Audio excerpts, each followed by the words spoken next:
Hello and welcome back to Asia Now. My name is Alex, and in this video I'll tell you about the Filipino SM Mall security guard takes on a little girl. Philippines President Marcos wants to restore Department of Tourism branding budget. An update on Alice Guo, dozens of foreigners arrested in the Philippines, plus much more, beginning with the usual peso, I just bit my tongue, beginning with the usual USD to peso exchange rate. Right now, $1 US equal to 58.6. And I want to start off by thanking a couple of people who bought me a coffee. Thanks to Robert, who bought me 5 coffees, and our regular supporter Andrew for buying me a coffee as well. If you guys enjoy these videos, I want to show a little bit of extra support. You can go ahead and buy me a coffee. It does really make a difference. And here is our top story. Security guard at SM Mall who was fired after a viral video showed him kicking a schoolgirl trying to sell some flowers outside the mall. The guard kicked and attempted to destroy, I would say he destroyed, the girl's flowers, but she fought back. SM Mega Mall condemned the incident, stating they promote inclusivity and have dismissed the guard. The Philippines National Police and Mandaluyong City Police are investigating with possible charges and license revocation for the guard. Authorities are also looking into the accountability of the security agency and are working to identify the girl involved. Now, when I first saw that, like many of you, I'm sure, like, what are you doing, man? You're a grown-ass dude kicking a little girl and you're holding a shoddy Bengadi across your chest, bro. What are you doing?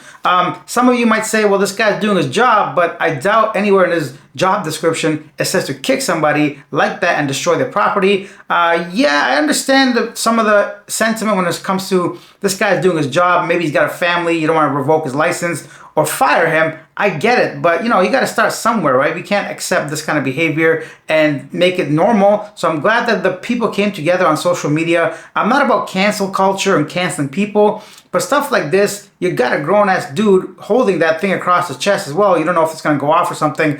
I hope not, and it didn't, obviously. But him, like, getting into physical altercation with a child. Of course, that's a child and being disruptive or whatever, and she shouldn't be sitting there. But I don't think his behavior is justifiable, but that's my opinion. Your opinion is welcome. I've actually done a survey. You can go ahead and I'm going to leave the link as well. Let me know if you would think the security guard was in the right or was the girl on the right, and what you think should be happening. I also think maybe it's a perfect opportunity for the security guard company to go ahead and remind the security guard how to behave and how to be trained. And yeah, good training opportunity and learning opportunity for anybody that's working in that situation, because just like any authority, I think their job is to go ahead and de-escalate the situation and not to be getting into a kicking and swinging thing with the 8-year-old probably. I don't know how old she is, but yeah, let me know what you think. A 27-year-old Filipino traveler arriving from Nagoya, Japan was arrested at Naya Terminal 3 for violating the Ecological Solid Waste Management Act of 2000. She had an outstanding warrant related to illegal waste disposal with bail set at 3,000 pesos.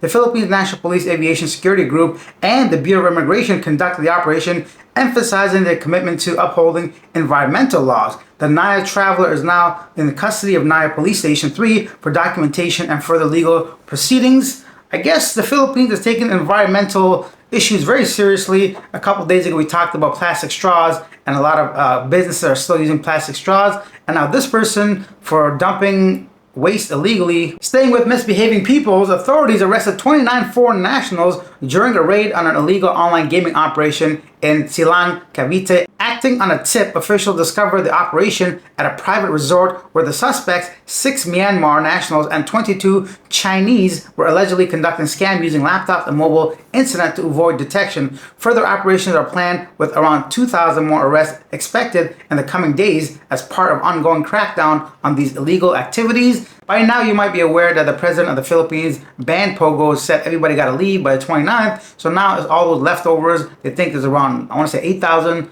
Last number I remember, illegal Pogo operators still in the country, and they're doing their best to go ahead and capture them. Speaking of Pogos, a quick update on Alice Guo. The Department of Justice is set to file 62 counts of money laundering charges against dismissed Bamban Tarlac Mayor Alice Guo, her alleged parents and siblings, and several others. We want to see the end results of this whole, court case. Let's see what happens, how many of these cases stick, and what happened with Mademoiselle Alice Guo and her family.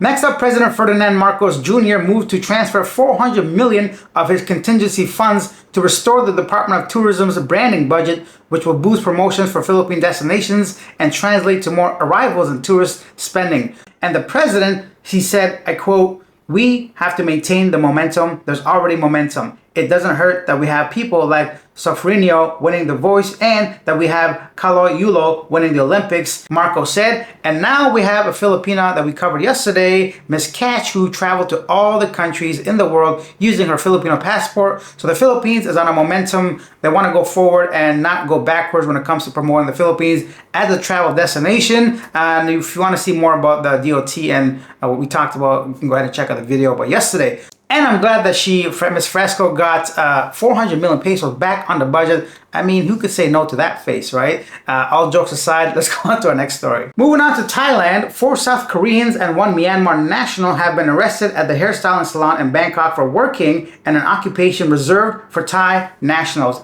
Now, you might be saying, well, how do you know they don't got no work visas?